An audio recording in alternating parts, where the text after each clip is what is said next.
उत्तराखंड में यूसीसी यानी uniform civil code का ड्राफ्ट मुख्यमंत्री पुष्कर सिंह धामी को सौंप दिया गया है। यूनिफॉर्म सिविल कोड का ड्राफ्ट तैयार करने वाली जस्टिस संजना देसाई कमेटी ने अपनी रिपोर्ट सौंप दी है। ऐसा माना जा रहा है कि पुष्कर सिंह धामी कैबिनेट की आगामी बैठक में यूसीसी ड्राफ्ट रिपोर्ट को मंजूरी मिल सकती है। इसके बाद इसे 6 फरवरी को विधानसभा में पेश किया जा सकता है। यूसीसी ड्राफ्ट को लेकर मुख्यमंत्री पुष्कर सिंह धामी ने भी जानकारी दी। सुनिए उन्होंने क्या कहा। जो हमने वायदा किया था उस वायदे को आगे बढ़ाया सरकार गठन के बाद और 5 सदस्यीय कमेटी बनी। अब ये ड्राफ्ट जिसकी लंबे समय से सभी लोगों को प्रतीक्षा थी, आप सब भी लगातार पूछते रहते थे कि कब समिति ड्राफ्ट देने वाली है, तो वो शुभ दिन आ गया।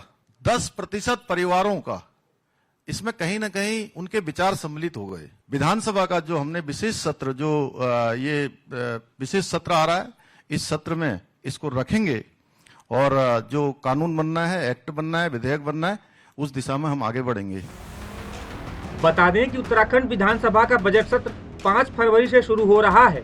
ऐसे में सत्र की शुरुआत के अगले दिन उत्तराखंड सरकार इस पर आगे बढ़ सकती है। विधानसभा से अध्यादेश को मंजूरी दिए जाने के बाद इसे राज्यपाल के पास भेजा जाएगा। राज्यपाल की मंजूरी के बाद उत्तराखंड देश का पहला राज्य होगा जहां यूनिफॉर्म सिविल कोड लागू हो जाएगा। वहीं यूसीसी की ड्राफ्ट रिपोर्ट पर राजनीति भी तेज हो गई है। देहरादून शहर काजी मोहम्मद अहमद कासमी ने इसे लेकर कहा कि सरकार जो चाहे वो फैसला ले सकती है, उनके हाथ में प्रदेश की बागडोर है, लेकिन इस फैसले को लागू किए जाने के बाद आगे जो भी नुकसान होगा उसकी भी जिम्मेदारी सरकार की होगी। वहीं यूसीसी के मुद्दे पर कांग्रेस भी धामी सरकार को घेर रही है। कांग्रेस नेता हरीश रावत ने इसे लेकर बड़ा बयान दिया है। यूनिफॉर्म सिविल कोड की जिस तरीके से कल्पना हमारे संविधान निर्माताओं ने की है, directive principle of state policy में इसका उल्लेख है, उस रूप में इसको केंद्र सरकार को लाना चाहिए था, तभी तो यूनिफॉर्म सिविल कोड कहलाएगा। वो ये कोई अलग अलग राज्यों के टुकड़ा यूनिफॉर्म सिविल कोड किस तरीके का कोड है ये? कोई मुझको ये समझा दे, श्री धामी ही ये समझा दे कि इसमें कौन सा प्रोविज़न ऐसा होगा जो प्रोविज़न जो है उत्तराखंड की सीमा से बाहर लागू होगा। विशेष तौर पर लड़कियों आदि के मामले में जो लोग ब्याह करके यहाँ आएंगी, अपने मायके में एक कानून और यहाँ दूसरा कानून, यहाँ मतलब लड़की और दूसरे कई विषयों में जो कई विसंगतियाँ पैदा होंगी। इसीलिए मैं प्रारंभ से कह रहा था, यदि लाना है कॉमन सिविल कोड तो केंद्र सरकार लाए। वहीं लंबे समय से यूसीसी लागू करने की मांग कर रहे वरिष्ठ वकील अश्विनी उपाध्याय ने उत्तराखंड में इसे लागू करने के मसले पर क्या कहा, सुनिए। कुछ ईसाई अपनी बात करते हैं, बहुत सारी जनजातियां हैं उत्तराखंड में, कैसे संभव होगा ये सब चीजें? आप तो बहुत लंबे समय से काम कर रहे हैं। देखिए, जो समस्या है भारत में वो ये है कि अंग्रेजों ने जो कानून बनाया वो डिवाइड एंड रूल के लिए बनाया। 1872 में उन्होंने क्रिश्चियन मैरिज एक्ट बनाया और उसमें महिला और पुरुष में बहुत भेदभाव किया।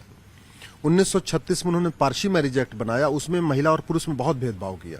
1937 में शरीयत एक्ट बनाया, उसमें तो एकदम ही मतलब महिलाओं को कोई अधिकार ही नहीं दिया। तो यूसीसी आएगा तो ये जितने भी अंग्रेजों के कानून है, 1872 का क्रिश्चियन मैरिज एक्ट, 1936 का पारसी मैरिज एक्ट, 1937 का शरीयत एक्ट, ये सब चले जाएंगे। अब जहां तक आप ये कह रहे हैं कि हमारे पर्सनल लॉ में कॉन्फ्लिक्ट हो रहा है, देखिए भारत में संविधान है। संविधान 2 शब्दों से मिलकर बना है, समविधान। ऐसा विधान जो सबके लिए समान हो उसको कहते हैं संविधान। तो इसलिए भारत में बहुविधान नहीं होना चाहिए, लेकिन आज की डेट में बहुविधान चल रहा है। हिंदू का अलग विधान है, मुस्लिम का अलग विधान है, पारसी का अलग विधान है, ईसाई का अलग विधान है। तो संविधान कहाँ हुआ है? तो बहुविधान हो गया ना।